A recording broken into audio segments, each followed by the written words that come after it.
अपने पसंदीदा शो के फुल एपिसोड देखने के लिए अभी डाउनलोड करें दंगल प्ले ऐप।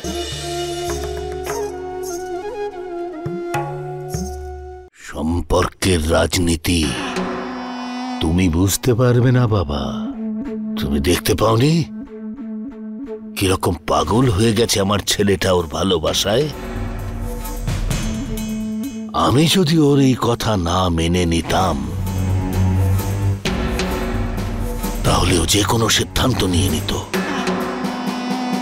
ও বিদ্রোহী হয়ে কলঙ্ক লেপন করত এই মহলের ইতিহাসে, আর সেটা আমি কখনোই মানতে পারতাম না। তাহলে সমাধান কি বাবা?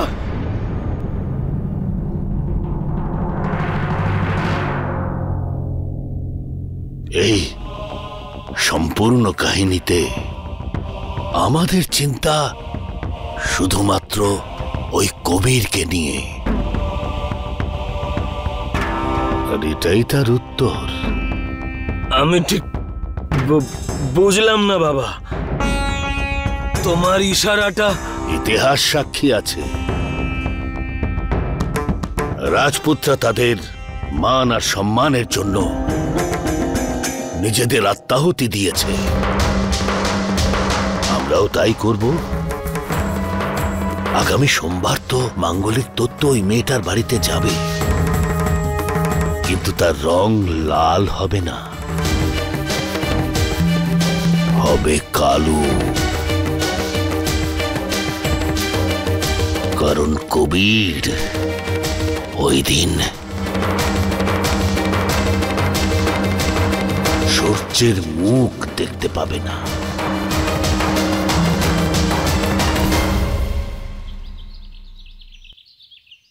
আরে এইসব কিছু কি হচ্ছে? এত কিছু ব্যবস্থা একে বলে পার্লার উইশ। মানে? বস, তোকে বোঝাচ্ছি। এইগুলো হলো আমাদের নিয়ম। ছেলের বাড়ি থেকে যেসব জিনিস আসবে সেইগুলো মেয়ে মানে তুই ওই জিনিসগুলো পরে শ্বশুর বাড়ি যাবি। আরে মা শোন, তোর কথা হয়েছে কবিরের সঙ্গে? জিজ্ঞেস করেছিস কে কে আসছে? আবার ভুলে গেছো? কোনো ব্যাপার না, আবার ফোন করে নেবে। আরে তুই আমাকে এইটা বল তো, তুই কি জিজ্ঞাসা করেছিস কতজন আছে ওদের বাড়িতে? হ্যাঁ, অনেক লোক আছে, হয়তো সবাই আসবে। সবাইকেই তো কিছু না কিছু দিতে হবে, তাই বলেছে যে কে কে আসছে, কতজন আসবে। ওর মা তো নেই শুনেছি, বাবা আছেন, দুই বড় দাদা আছেন, দুজনেরই বিয়ে হয়ে গেছে, আর একজন কাকিমা আছেন, আর আর হ্যাঁ, আমার এক ননদও আছে। হ্যাঁ, বলছিল যে সব মিলিয়ে 11 জন আসবে। বাবা, অনেক বড় পরিবার তো। দিদিকে তো কতগুলো রুটি বানাতে হবে। দীপু দাদা, মা 11 জন আছে, তাহলে সবাইকে তো দিতে হবে। কম করে 501 টাকা করে তো ওর সাথে দিয়ে দিতে হবে সবাইকে, আর তার সাথে একটা করে স্যুট বানিয়ে দিতে হবে। কিন্তু এত কিছু করার কি প্রয়োজন আছে? হ্যাঁ, আমাদের যেমন সামর্থ্য আছে সেই হিসেবেই ব্যবস্থা করব আমরা। চুপচাপ বসে থাকবি তুই, বুঝেছিস? তোর মা তোর সব স্বপ্ন পূরণ করবে এবার। এই যে বৌমা, তোমাকে বললাম না কাচের প্লেটগুলো ধুয়ে সঙ্গে করে নিয়ে আসতে, কি হলো? ঠাম্মা, ওই আমি ভাবছিলাম যে ওটা ভেঙে যাবে না। আরে বৌমা, তুমি একটু কম ভাবো, ওইগুলো খুব ভালো বাসন, এই সময় তো ওগুলো কাজে লাগাতে হবে, তাই না? আমার বাপের বাড়ি থেকে আসা চাইনিজ সেট দিদি শ্বশুর বাড়ির লোকেরা এসে খাবে। কি বকবক করছো তুমি? আরে আমি জানি ওই বাসনগুলো তোমার মা তোমাকে দিয়েছে। আরে ওই বাসনগুলো তো আমি জ্যোতির সাথে শ্বশুর বাড়িতে পাঠাচ্ছি না। যাও নিয়ে এসো। আচ্ছা ঠিক আছে। বাহ, আরে বাহ পদ্মা, কি ব্যাপার, খুব সুন্দর করে বাড়ি সাজাচ্ছিস যে। আমাদের জ্যোতির বিয়ে। কার সাথে? ওই কবিরের সাথে। আরে তুমি যার সম্পর্কে খারাপ কথা বলেছিলে। আরে ও অনেক বড় পরিবারের ছেলে। আরে পরিবারের কথা ছাড়ো, ওর মনটা খুব বড়। আরে আমাদের জ্যোতি আগের জন্মে খুব ভালো কাজ করেছিল, এই জন্য এই জন্মে ভালো ছেলে পেয়েছে। এত বড় বাড়ির ছেলে জ্যোতিকে কিভাবে বিয়ে করছে? ছেলের মধ্যে কোনো খামতি নেই তো? কেন আমাদের জ্যোতির হাত ছেড়ে দেবে? আরে তুমি এমন স্বভাবের মানুষ না যে রাম সীতার মধ্যেও দোষ খুঁজে পাও। আরে আমি তো এমনিই বলছিলাম, একবার তো তোরা ঠকেছিস, তাই দ্বিতীয়বার একটু ভেবে চিন্তে কাজ করিস। তাছাড়া জ্যোতি খুব ভাগ্যবতী, এত বড় বাড়ির ছেলের সাথে বিয়ে হচ্ছে। ঠিক আছে, এখন যাও এখান থেকে, অনেক কাজ পড়ে আছে বিয়ে বাড়িতে।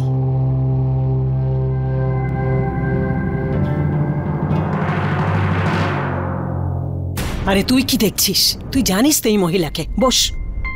হ্যাঁ ঠাম্মি, কিন্তু এটাই তো সত্যি কথা, যেটা আমার দ্বিতীয় বিয়ে। তাহলে এত রকমের নিয়ম কানুন, এত রকমের জোগাড়, এত চিৎকার চেঁচিমেচি কেন? কি দরকার এসবের? ঠাম্মি, আমি তো এটাও জানি নিশ্চয়ই তোমরা ধার নিচ্ছ। মেয়ের বিয়ে দিতে গিয়ে মা বাবার কোমর ভেঙে যায়। আরে দিদি, এত চিন্তা কিসের? আমি আছি তো, ভরসা রাখতে পারি, সেটা কোনোদিনও হতে দেব না। আমি জানি তুই সবকিছু সামলাতে পারবি, কিন্তু যে পরিস্থিতিতে আমার বিয়ে হচ্ছে সেটা। ব্যাস মা, ব্যাস। আমরা সবাই জানি এটা তোর দ্বিতীয় বিয়ে, কিন্তু তুই নিজেই নিজেকে কেন কষ্ট দিচ্ছিস? আচ্ছা বল, এরকমটা কোথায় লেখা আছে যে প্রথম বিয়েতেই শুধু নিয়ম মানা হয়? হ্যাঁ রে মা, যখন আমি গর্ভবতী ছিলাম তুমি তো আমার বিয়েটা ধুমধাম করে করেছিলে। এখন আমাদের কর্তব্য, আর তুমি আমাদের একদম আটকাবে না। আর এটা কি দেখো না ঠাকুমা, হাতটা একদম ফাঁকা ফাঁকা লাগছে। এই মেহেন্দিটা কখন থেকে অপেক্ষা করে আছি। মেহেন্দি বিয়ে হচ্ছে নাকি আমার এখন? মা, আরে মেয়েদের হাতে সবসময় মেহেন্দি থাকা উচিত।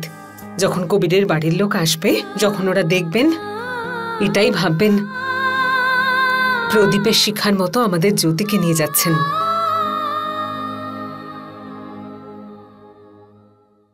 নামটা জ্যোতি, কিন্তু পুরো আগুন, আর ওই আগুন আপনার সব আশা পুড়িয়ে শেষ করে দিয়েছে। কিন্তু আপনি বা কি করবেন? মেয়র সাহেবের হুকুম বলে কথা।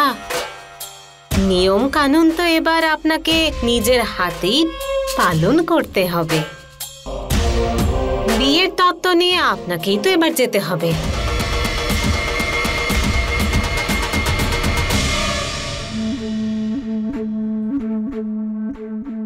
রাজনীতির প্রথম পাঠ হলো সংযম আর শান্তি।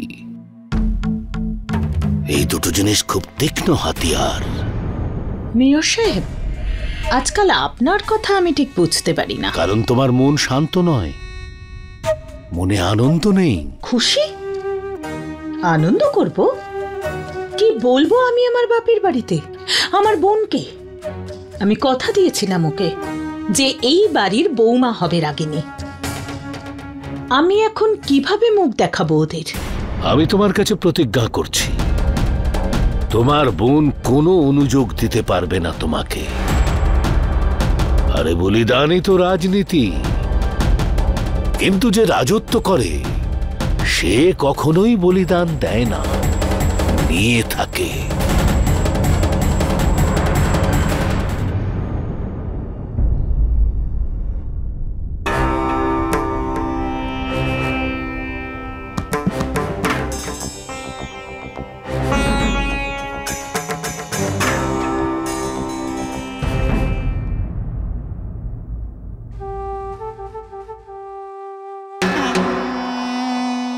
চিন্তায় ডুবে রয়েছ, খুব তাড়াতাড়ি তোমাদের সাক্ষাৎ সত্যের সঙ্গে হবে।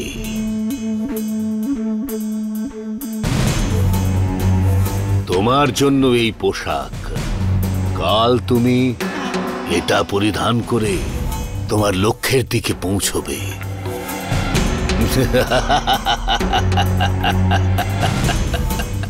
বাবা, তুমি বদলে গেছো। আজকের আগে আপনি কখনো... থ্যাংক ইউ।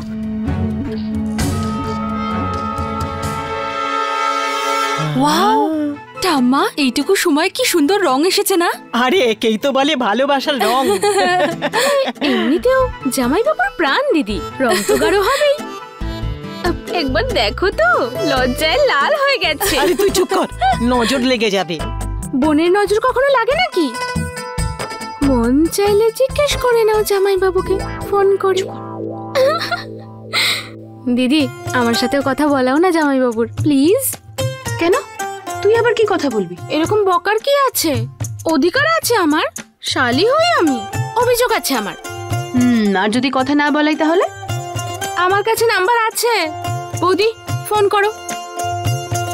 ব্যাস ব্যাস, এত নাটক করার দরকার নেই, নে কথা বলে নে।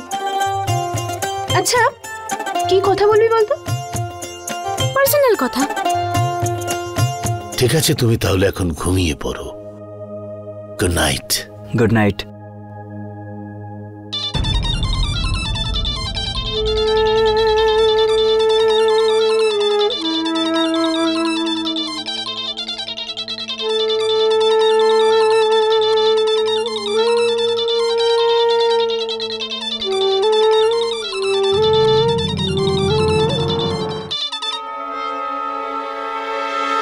হ্যালো,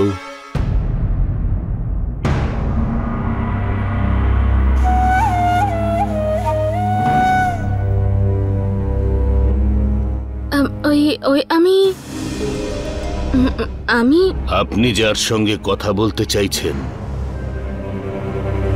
আমি ওনার বাবা কথা বলছি। নমস্কার, প্রণাম। ওই আমি কি কবিরদার সাথে একটু কথা বলতে পারি? আমি জ্যোতি দিদির ছোট বোন বলছি। দেখুন, এখন পর্যন্ত কবির আর আপনার দিদি জ্যোতির বিয়ে হয়নি, আর যতদিন না বিয়ে হচ্ছে, যদি এই দূরত্বটা বজায় থাকে তাহলেই ভালো হবে। এমনিতেও আগামীকাল আমরা আপনাদের ওখানে আসছি, আপনার সঙ্গেও তখন দেখা হবে। হ্যাঁ ঠিক আছে তাহলে, ঠিক আছে, গুড নাইট।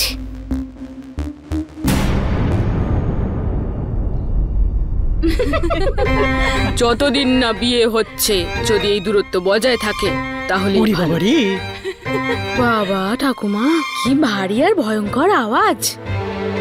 আর হ্যাঁ দিদি, তুমি তো বিয়ের পর তোমার শ্বশুরমশাইকে কিচ্ছু বলতে পারবে না। ঠাম্মি, বোঝাও না ওকে, আমার শ্বশুরবাড়ির লোকদের নিয়ে আজে বাজে বলছে। এই মেয়ে, এবার তুই শুয়ে পড়। আর খবরদার, যদি আমার ছেলের স্বপ্ন বিয়ের আগে দেখেছিস তো। তোকে না।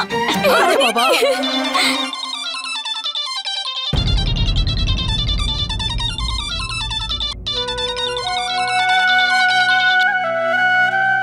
বাবার থেকে ভয় লাগেনি তোমার? তুমিও তো ফোনটা তুলে নিলে। অপরাধ করাচ্ছ। তাহলে আমি রাখি।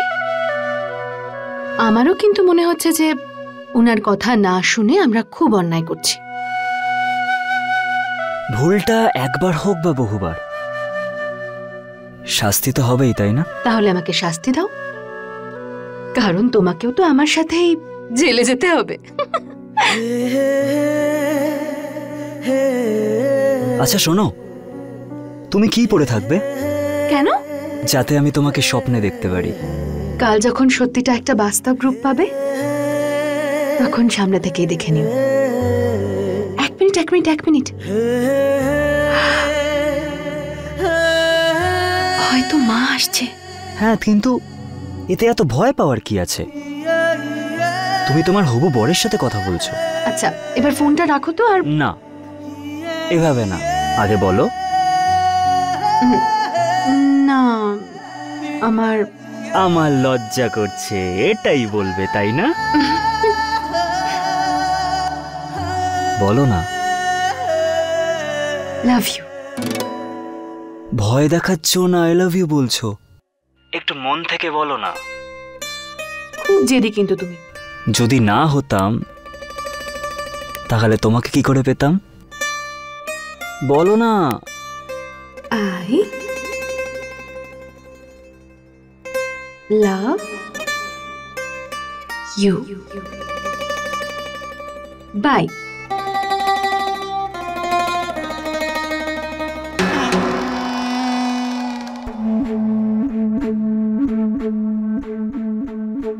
কত নিশ্চিন্তে ঘুমিয়ে আছে আমার ছেলেটা। বাস এখন এইভাবেই ঘুমিয়ে পড়বে। ও এটা বুঝতে পারবে তো যে আমরা এই বলিদানটা দিচ্ছি আমাদের এই মহলের জন্য, আমাদের এই বংশের জন্য। আমি কিছু ভুল করছি না তো? না বাবা, আমার মনে হয় না তুমি কিছু ভুল করছো।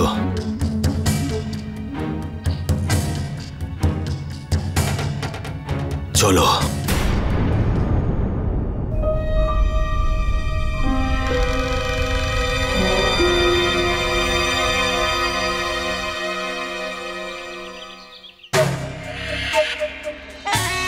কোথায় যাচ্ছ বৌমা? ওই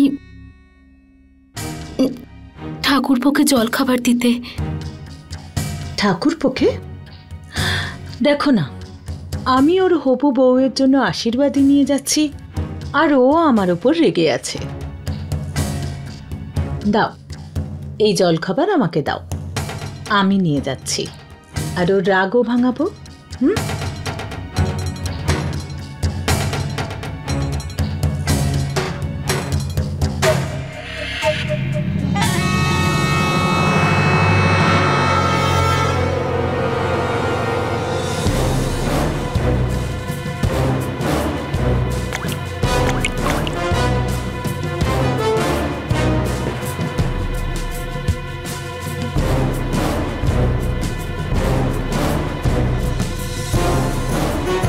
ক্ষমা করো বাবা মহাদেব, সম্পর্কের রাজনীতিতে এই পাপের জন্য কবির নিজেই আমাকে বাধ্য করেছে।